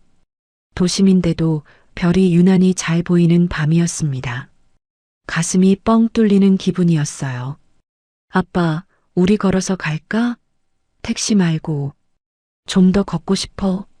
그래, 걷자. 오랜만에 같이 걷는 거네. 네가 어렸을 때는 맨날 같이 걸었는데. 우리는 나란히 걸었습니다. 골목을 빠져나와 큰 길로 나왔어요. 화려한 네온 사인들이 반짝거렸습니다. 하지만 그 어떤 불빛보다 옆에 있는 딸이 더 빛났어요. 엄마를 쏙 빼닮은 내 딸이요. 하늘을 올려다보았습니다. 별들 사이로 아내의 얼굴이 보이는 것 같았어요. 웃고 있었습니다. 잘했다고, 수고했다고 말해주는 것 같았어요. 눈시울이 뜨거워졌습니다. 마음속으로 아내에게 말했습니다. 여보, 약속 지켰어. 우리 수진이 지켜냈어. 당신 유언대로 사람을 봤어. 나쁜 놈들한테서 딸 지켜냈어.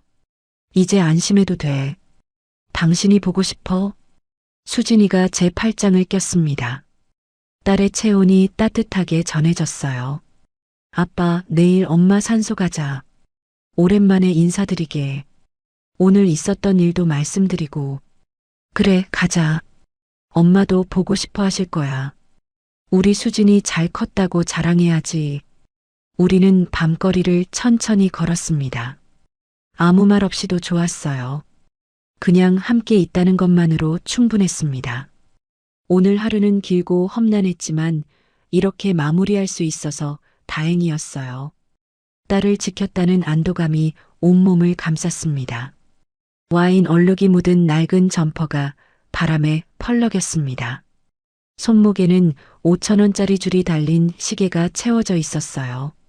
옆에는 세상에서 가장 소중한 딸이 있었습니다. 머리 위로는 별이 빛나고 있었고요. 부자가 따로 없었어요. 돈이 많다고 부자가 아니었습니다. 사랑하는 사람이 곁에 있고 지켜야 할 사람을 지킬 수 있고 떠난 사람과의 약속을 지킬 수 있는 것. 그게 진짜 부자였습니다. 저는 68회를 살면서 오늘 가장 부자가 된 기분이었습니다. 오늘의 사연 어떠셨나요? 사연이 마음에 닿았다면 더 좋은 사연으로 찾아뵐 수 있도록 구독과 좋아요를 눌러주세요. 그리고 사연의 주인공을 위한 따뜻한 말씀도 댓글로 부탁드립니다. 여러분의 오늘을 응원합니다. 인생 소풍이었습니다.